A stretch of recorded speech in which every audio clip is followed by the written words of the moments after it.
Good morning. This is Pastor Jason of Kona Faith Center with a word for today. And the word for today is 5. Stand, see, walk, rest, heed. Interesting commands from the Lord today. Stand, and having done all to stand, stand therefore. Stand on His word. To do so requires a revelation of His word, a revelation of Him. Thank you, Holy Spirit, for being the revealer. Reveal to us today what we need to stand. Stand my watch and see what He will have to say to me and what I will answer when I am corrected. Stand my watch and see. Look past the tree and see the forest. Look past the circumstances of today and see His plan.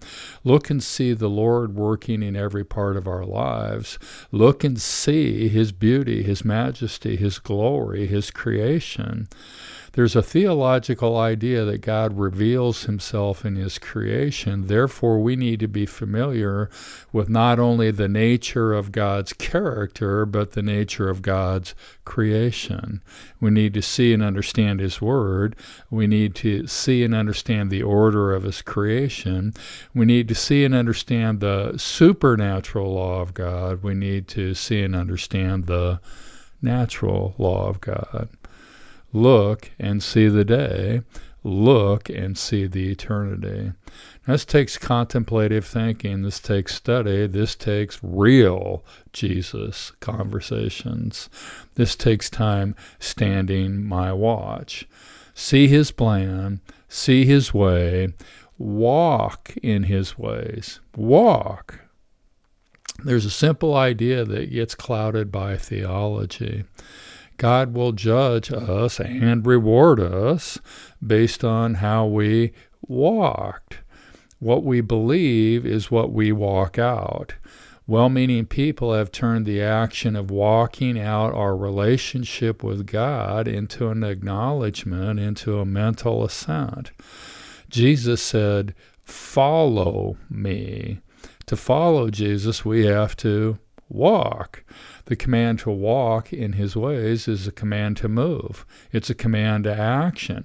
Walking is one of the simple pleasures in life.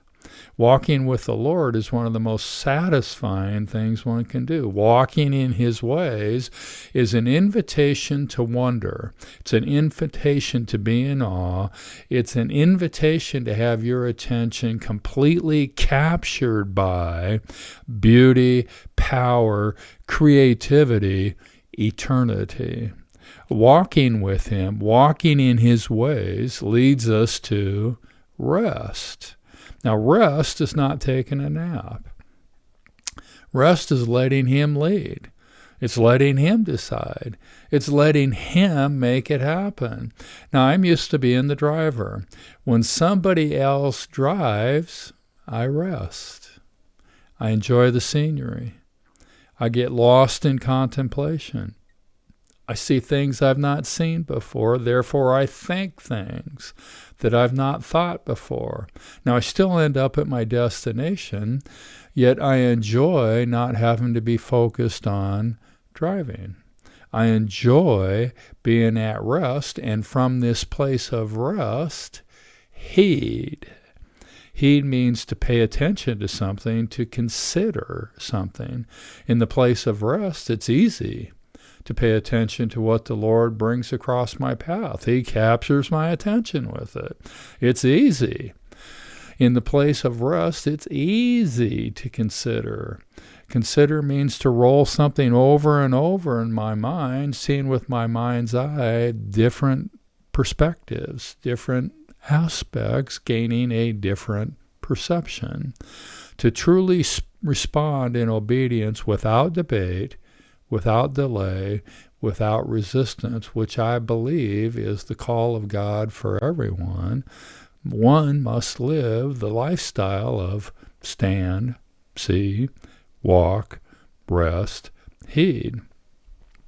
Watchman Nee wrote a book, and he entitled it Sit, Walk, Stand. The Holy Spirit wrote a psalm, and he says, "Blessed is the man who walks, stands, sits." Take the time to be blessed today. Pursue blessing today by standing, seeing, walking, resting, heeding. God bless. Check in tomorrow.